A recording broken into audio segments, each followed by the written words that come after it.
Madrid de luz y color.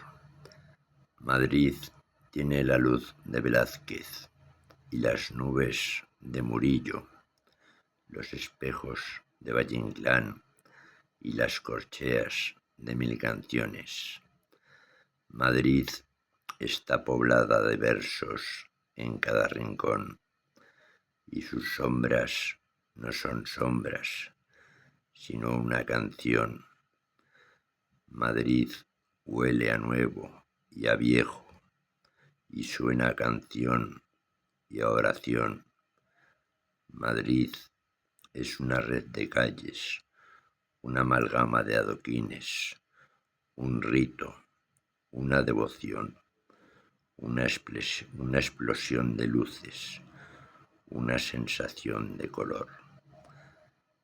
Son textos de Miguel de Asens.